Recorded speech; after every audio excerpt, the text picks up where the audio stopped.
Okay, so this is a very small instance from the Indian mythology, that is Ramayana. Of course, it is not just a mythology. I suppose हम जैसे जैसे बड़े हो रहे हैं, हम जैसे जैसे विज्ञान की तरफ जा रहे हैं, हम लोग अपने ही जड़ों से कटते चले जा रहे हैं. I feel so. कल एक वाक्य सुन रहा था मैं, रामायण का ही अंत का जो सीन था, जब भगवान राम रावण का वध करते हैं.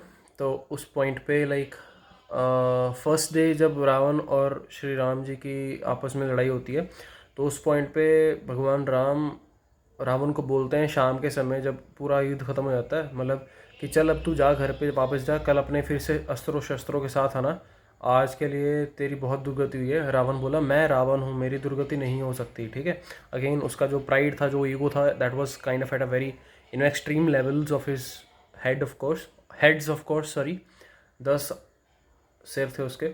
तो वो चीज़ बोला था कि मैं रावण हूँ, मैं कैसे हार सकता हूँ. कहते सिर्फ तू अगर यहाँ पे मेरे से लड़ रहा है तो इसका मतलब ये नहीं कि तेरी दुर्गति नहीं है. तेरी दुर्गति इसमें भी है कि तेरे पुत्र, तेरे पौत्र, तेरे भाई बंधु सभी मर चुके हैं, जितनों को भी तूने भेजा मेरे साथ यहाँ पे, और तेरे पास भी अस्त्र शस्त्र नहीं बचे. Because the very first day when lord Rama actually had the fight with Ravana, that time उसके अस्त्र सारे ख़त्म हो जाते हैं. और उसके बाद मतलब अगेन एज पर हिंदुज़म, हमारा जो आर्य चक्रवर्ती जो मतलब पूरा सम्राट का मतलब जो भी उसका था वंशजों में, उनमें एक चीज़ थी कि बॉस अपने शत्रु को कभी भी हत्थे पे वार नहीं करते हैं. ठीक है, और सूर्यास्त के बाद अक्सर ऑफ कोर्स जितने भी महाभारत भी 18 दिन चली थी, तो उसमें भी यही होता है कि सूर्यास्त के बाद जो युद्ध है वो बंद हो जाता है, और उसके दिन अगले अगले दिन फिर से जब सूर्य की पहली किरण होती है, उस टाइम पे युद्ध स्टार्ट होता है, प्रारंभ होता है. तो इसलिए उन्होंने भगवान राम ने उनको बोला, रावण को, कि चलो आप जाओ घर पे एंड कल फिर से आना.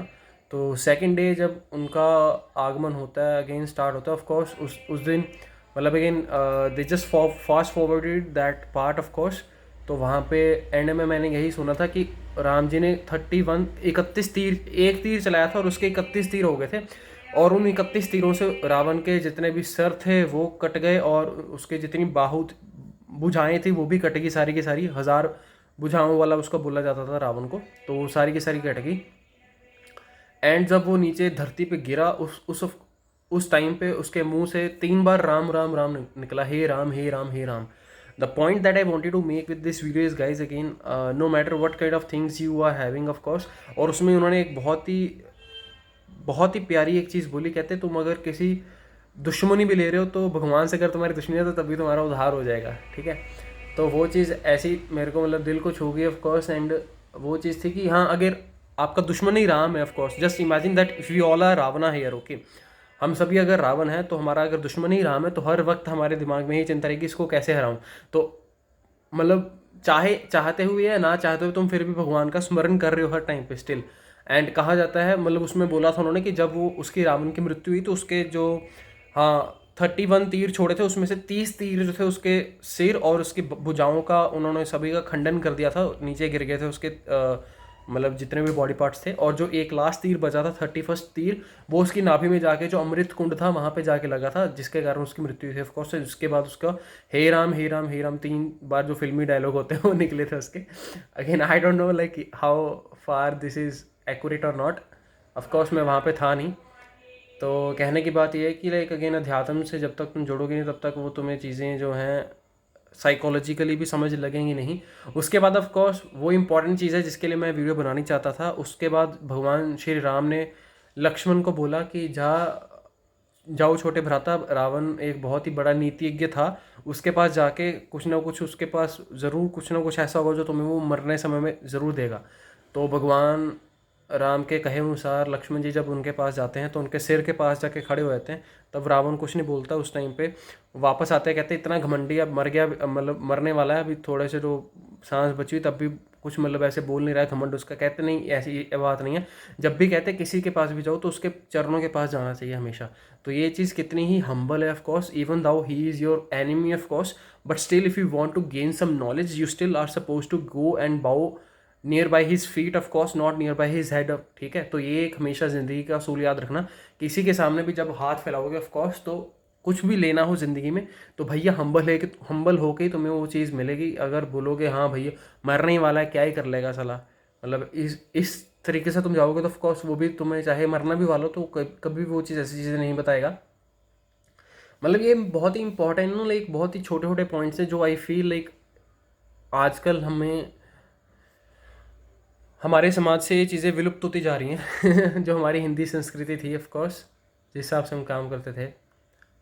एनीवेज, तो वहाँ पे उसके बाद जब वो उनके पास जाते हैं तो there were only two things that Ravana tells him, that was कि मैं रावण, इतना मेरे अंदर सामर्थ्य था कि मैं धरती से स्वर्ग तक की एक सोने की डायरेक्ट सीढ़ी लगा सकता था, बट मैंने नहीं लगाई। और दूसरी कहते हैं मेरे पास इतना सामर्थ्य था कि जितना भी यहाँ पे समंदर है सभी का जल जो खारा है मैं उसको मीठा कर सकता था, बट मैंने नहीं किया। मैं सिर्फ ये सोचता रहा कि चल आज नहीं, मेरे पास बहुत टाइम है, मैं कल कर लूँगा। मतलब अगेन टाइम के ऊपर बात आने वाली है कि time is most important thing. Okay, चाहे आप भगवान हो, राम हो, चाहे रावण हो, टाइम सभी के पास उतना ही रहेगा ऑफ कोर्स, ठीक है। तो जो भी काम करना है भैया आज कर लो, कल के ऊपर मत छोड़ो उसको। एंड अगेन उन्होंने यही चीज़ बोली थी वहाँ पे कि जो भी चीज़ है उसको उस इंस्टेंट में कर लो, क्योंकि कल का तुम्हें पता भी नहीं है। चाहे तुम अभी रावण जैसे सपोज करो वो मरणशैया के ऊपर लेटा पड़ा है, ठीक है, उसके पास जितना भी राजपाट है, जितना भी बल है, but again he cannot even by one more second of his life, right at that point. तो वो रावण हो के जिसने कैलाश पर्वत उठा लिया था, भगवान शिव को डगमगा दिया था ऊपर बैठे हुए को। बट अगेन शिव जी भी बड़े चालू थे पैर के अंगूठे से एक बार उसको दबाया और उसकी चीखें निकल गई थी रावण की, मम्मी मम्मी करता भाग गया था फिर अभी मेरे को इतनी हंसी क्यों आ रही है, मतलब उस पॉइंट पे जब तुम उसको सुन रहे होते हो ना लाइक चीज़ को, तो वो उस टाइम मैं विजुअलाइज भी कर रहा था उस पॉइंट पे। And my visualisation is just like that, you know, I literally go and immersify myself, okay, in that experience. So that was a really great thing. तो the point is boss, like समय बहुत बलवान है of course, ठीक है, तो उसको व्यर्थ मत गवाओ। जो चीज़ तुम्हें पता है करनी ही है लाइफ में, ठीक है, उसको प्लीज़ कर डालो। इसको विलंब करने का कोई फ़ायदा नहीं कि कल करूँगा या परसों करूँगा। Just one single part of that if you want to initiate right, तुम उसको राइट वे कर सकते हो। फॉर एग्जांपल, अगर तुम अपना कुछ स्टार्टअप या कुछ भी सोच रहे हो, या कुछ भी ऐसी चीज़ें जो तुम्हें लग रहा है कि भैया मेरे को करनी है, या जिम जाना है, तो जिम जाने से पहले घर पे ही उसी वक्त जिस क्षण तुम्हारे दिमाग में विचार आया कि भैया मेरे को जिम ज्वाइन करना है, मैं बहुत मोटा हो रहा हूँ, खुद की भी बात कर रहा हूँ मैं यहाँ पे जैसे, ठीक है, तो यहीं पे मतलब कुछ पुशअप्स या पुलअप्स कर लो, कुछ स्टार्ट एक्सरसाइज उस टाइम पे उसका प्रारंभ श्री गणेश कर दो बस। वेट मत करो कि भैया जब जिम जाऊँगा तब जाके मैं कुछ ना कुछ एक्सरसाइज या हाई वेट उठाऊंगा। Like whatever exercise things you are actually planning in life, just do it in that very instant and उसको कर दो उस टाइम पे। क्योंकि मतलब हम मुहूर्त ढूंढने लग जाते हैं कि अच्छा मुहूर्त कौन सा है, ये कौन सा है, वो कौन सा है।